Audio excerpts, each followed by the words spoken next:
Hello student, class 9th NCERT book exercise 1.3 question number first. Most IMP question है।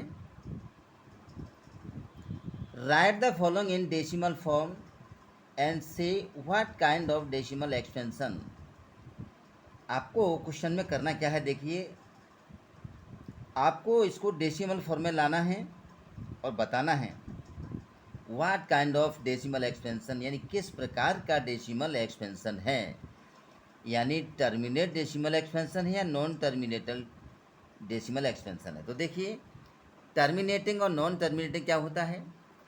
36/100, यदि 100 का divide 36 में exactly completely divide हो जाता है तो we can say terminating decimal expansion. यदि डिवाइड कंप्लीटली नहीं होता है, बहुत सारे डिजिट आते हैं, तो उसको हम लिखेंगे non terminating decimal expansion.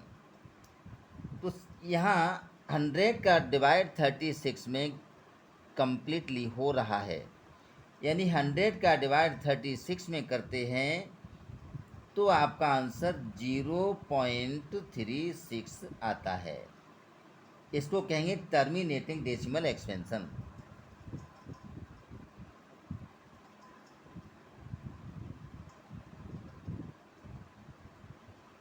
Terminating, ये टर्मिनेटिंग डेसिमल एक्सपेंशन है। आपका आंसर हो गया और ये फर्स्ट पार्ट आपका कंप्लीट। अब आइए इसके बाद सेकेंड पार्ट को सॉल्व करते हैं। 1/11, यानी हमको 11 का डिवाइड करना है 1 में। पॉइंट लगाएंगे यहाँ पर 0, फिर भी डिवाइड नहीं हो रहा है तो यहाँ 0 लगाएंगे और यहाँ भी 0 लगाएंगे। 11 9 जा 99, 1 बचा, पॉइंट लगा है 0 लगाएंगे, फिर डिवाइड नहीं हो रहा है तो यहाँ 0 और यहाँ 0। 11 9 जा 99, फिर 1 बचा। तो कुल मिला के हमारे जो डिजिट हैं वो 0.090909 इसी क्रम में आते जाएंगे। तो इसका मतलब ये आपका, इसको हम लिख सकते हैं 0.09 पर बार। जब कोई डिजिट बार बार आता है तो उसको बार की फॉर्म में लिखा जाता है। ये आपका नॉन टर्मिनेटिंग डेसिमल एक्सपेंशन है।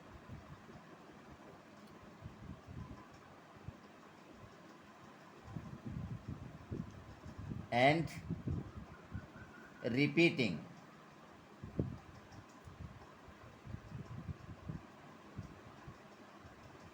नॉन टर्मिनेटिंग एंड रिपीटिंग, यानी वही डिजिट रिपीट हो रहा है तो ये इस प्रकार का non terminating and repeating decimal expansion है।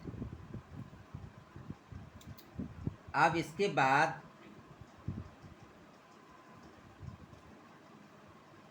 थर्ड पार्ट,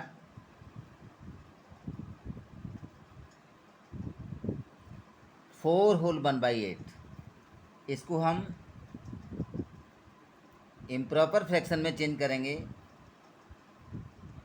33/8, ये आपका इम्प्रॉपर फ्रैक्शन है।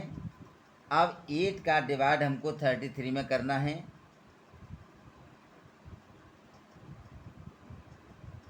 8 4 जा 32, 1 बचा, पॉइंट 0। 8 1 जा 8, 2 बचा, 0 लगा दो। 8 2 जा 16, 4 बचा, और 8 5 जा 40, यानी ये हमारा सॉल्यूशन 4.125। ये टर्मिनेट हो गया, इसको कहेंगे टर्मिनेटिंग।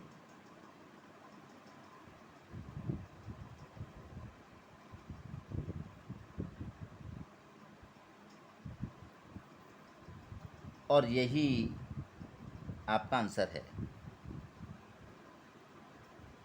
अब इसी प्रकार से और भी क्वेश्चन सॉल्व हो जाएंगे। अब क्वेश्चन नंबर मैं 2 को सॉल्व कराता हूँ। You know that 1/7 is equal to 0.142857 bar. Can you predict what the decimal expansion of 2/7, 3/7, 4/7, 5/7, 6/7 are without actually doing the long division? If so, how without? यानी आपको जो है इसमें करना क्या है, 1/7 की वैल्यू आपको दी है और इसकी हेल्प से हमको सबसे पहले 2/7 का डेसिमल एक्सपेंशन फाइंड करके लाना है। तो देखिए 2/7 को हम वीकेंड राइट हम लिख सकते हैं 1/7 मल्टीप्लाई 2, 1/7 मल्टीप्लाई, अब 1/7 के स्थान पर वैल्यू रख देंगे, 1/7 के स्थान पर, चलो ऐसे करते हैं, 1/7 के स्थान पर ये वैल्यू पुट कर देंगे,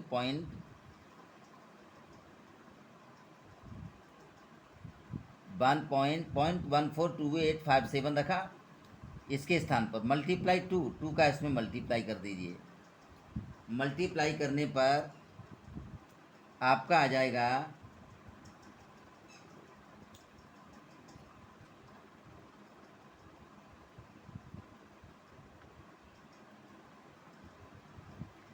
0.28571। ये हमारा मल्टीप्लाई करने पर आ गया, उसके ऊपर बार लगा देंगे, ये 2/7 का डेसिमल एक्सपेंशन हो गया। इसी प्रकार से हमको 3/7 का लाना है, 3/7,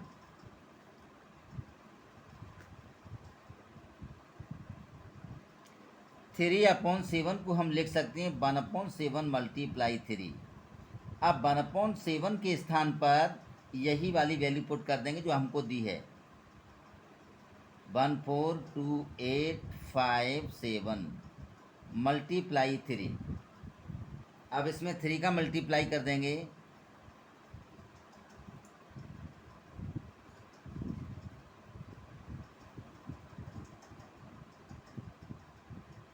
ये मल्टीप्लाई हो गया, इतना आ गया, और इसके ऊपर हम बार लगा देंगे 0.42857 बार।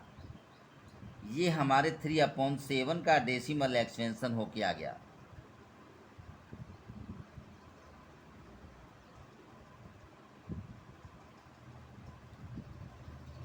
इसी प्रकार से हमको 5/7 का भी निकालना है। चलो नेक्स्ट पेज पे करते हैं इसको।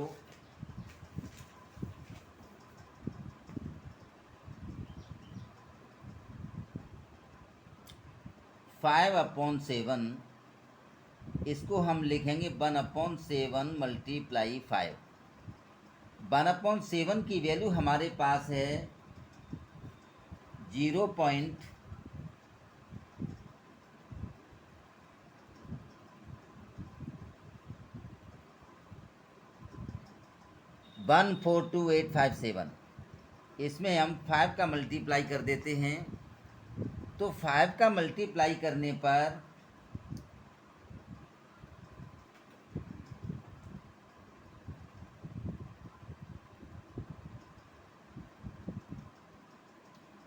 $0.714285, ये हमारा सॉल्यूशन आ गया।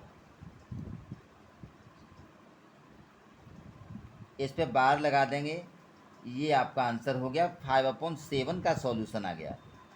अब हमको 6/7 का भी निकालना है, तो इसमें 1/7 मल्टीप्लाई 6 लिखेंगे और 1/7 के स्थान पर वैल्यू पुट कर देंगे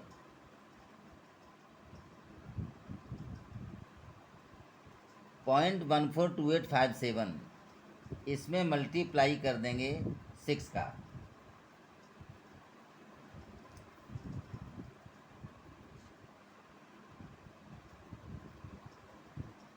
तो ये हमारा 0.857142 बार में ये 6/7 का आंसर आ गया। अब आइए student question number 3।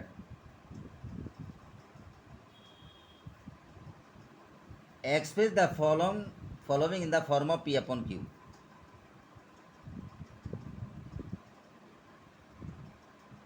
Express the following in the form P upon Q where P and Q are integer, Q is not equal to 0। यानी Q की वैल्यू 0 के इक्वल नहीं है। तो हमको फर्स्ट पार्ट दिया है 0.6 बार। अब इसको हम P बाई Q की फॉर्म में कैसे लिखेंगे, देखिए। सबसे पहले जो वैल्यू दी है उसको लेट कर देंगे x के equal, let x equal to 0.666 dot dot dot.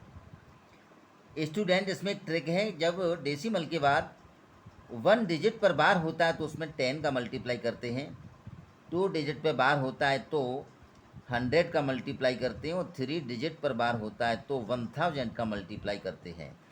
यहाँ 1 डिजिट पर बार है तो इसमें 10 का मल्टीप्लाई करेंगे, multiply by 10 on the both side. इधर आपका 10x हो गया और इधर 10 का मल्टीप्लाई करते हैं तो 6.666 डॉट डॉट डॉट आ जाएंगे। ये इक्वेशन नंबर फर्स्ट और ये equation number second. Subtract equation number first from second, यानी सेकेंड में से फर्स्ट को माइनस कर देंगे। 10x minus x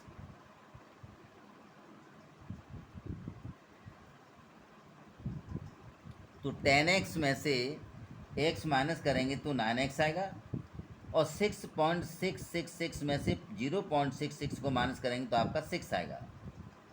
x equal to 6 upon 9, 3 2 जा 6, 3 3 या 9, तो ये आपकी वैल्यू 2 अपॉन 3 हो गई। यानी ये 2 अपॉन 3 ये आपका P बाई Q की फॉर्म में है, और इसी फॉर्म में आपको लाना था। That is your answer. तो स्टूडेंट आज के वीडियो में इतना ही। Thank you.